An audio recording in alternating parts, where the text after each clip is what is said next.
అమ్మ, ఈ సంవత్సరం సింహరాశి వారికి ఎలా ఉంటుందంటారు? సింహరాశి వారికి ఆగస్టు 11వ తేదీకి జన్మరాశి నుంచి ద్వితీయంలోకి గురువు మారుతున్నాడు. కాకపోతే వీరికి అర్ధాష్టమ శని, తర్వాత నాలుగింటనే వీళ్ళకి కుజుడు కూడా ఉన్నాడు. అయితే ఈ రెండు గ్రహాలు అర్ధాష్టమంలో ఉండటం వలన వీరికి మానసిక ఒత్తిడి, అనారోగ్య సమస్యలు వచ్చేటువంటి అవకాశం ఉంది. కాబట్టి దానికి తగినటువంటి పరిహారాలు చేసుకోవాలి, జాగ్రత్తలు కూడా తీసుకోవాలి వీరు.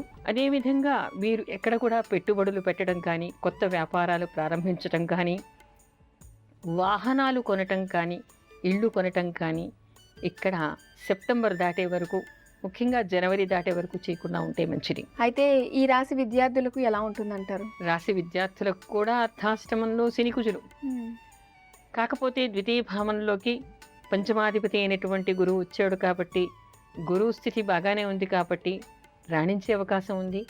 శ్రమకు తగినటువంటి ఫలితాలు పొందే అవకాశం వీరికి ఆగస్టు తర్వాత ఉంది. అలాగే స్త్రీలకు ఎలా ఉండబోతుందంటారు? స్త్రీలకి కూడా మానసిక ఒత్తిడి చాలా ఉంటుంది. ఇంట్లో ఘర్షణలు కూడా ఉండే అవకాశం. ఎందుకంటే సింహరాశి నుంచి సప్తమాధిపతి అయినటువంటి శని కుజుడితో కలిసి చతుర్థ స్థానంలో ఉన్నాడు. అందుకని భాగస్వామితో కొంత మనస్పర్ధలు, మానసిక ఒత్తిడి వచ్చేటువంటి అవకాశం, అనారోగ్య సమస్యలు కూడా ఉండేటువంటి అవకాశం ఉంది. అందుకని ఈ విషయంలో కూడా వాళ్ళు జాగ్రత్త పడాలి. మరి సింహరాశి వారు చేసుకోవాల్సిన పరిహారాలు ఏంటంటారమ్మా? సింహరాశి వారు వారి జన్మ నక్షత్రం రోజు శివుడికి అభిషేకం చేసుకోవాలి. తర్వాత శనికి కుజుడికి కూడా పరిహారాలు చేసుకోవాలి. అదేవిధంగా ఇక్కడ వీళ్ళకి రాహు జన్మరాశిలోనూ, సప్తమంలో కేతు ఉన్నాడు.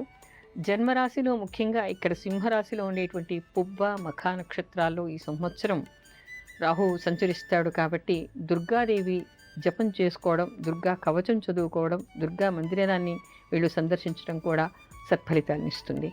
అలాగే కన్యా రాశి వారికి దుర్ముఖనామ సంవత్సరం ఎలా ఉంటుందంటారు?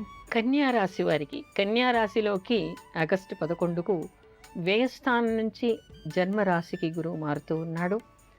అదేవిధంగా సెప్టెంబర్ 19న ఈ కుజుడు తృతీయ స్థానం నుంచి అర్ధాష్టమంలోకి మారుతాడు, చతుర్థ స్థానంలోకి.